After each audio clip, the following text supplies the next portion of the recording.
THN News।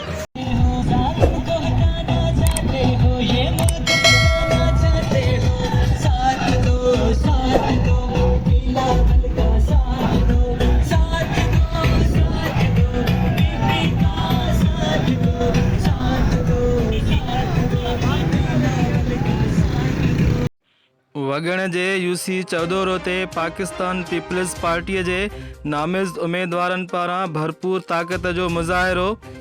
सरदार इल्ताफ़ हुसैन तुन्यो ऐं वकील आशिक अली जतोई जी अॻुवाणीअ में इंडस हाईवे खां सवे मोटरसाइकिलुनि ऐं कारुनि ते रैली कढी वई, जेका यूसीअ जे मुख़्तलिफ़ ॻोठनि थैड़ी हाशिम, धणी बख़्श जतोई, ॻोठ खेरो जतोई, चौदेरो, वका मोरी, सोबदार जतोई खां थींदी वरियाणीअ में इख़्तिताम पज़ीर थी।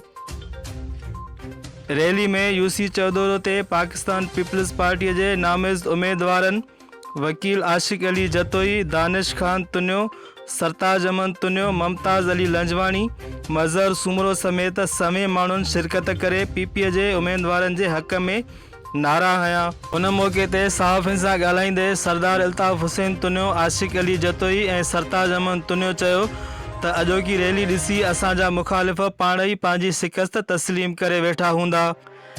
असां मुखालिफ़नि खे अहिड़ी त शिकस्त ॾींदासीं जो हू ॿीहर इलेक्शन विढ़ण जो सोचे बि न सघंदा। पाकिस्तान पीपल्स पार्टी ई सिंध जी वाहिद पार्टी आहे जंहिंसां सिंध जो अवाम गॾु आहे।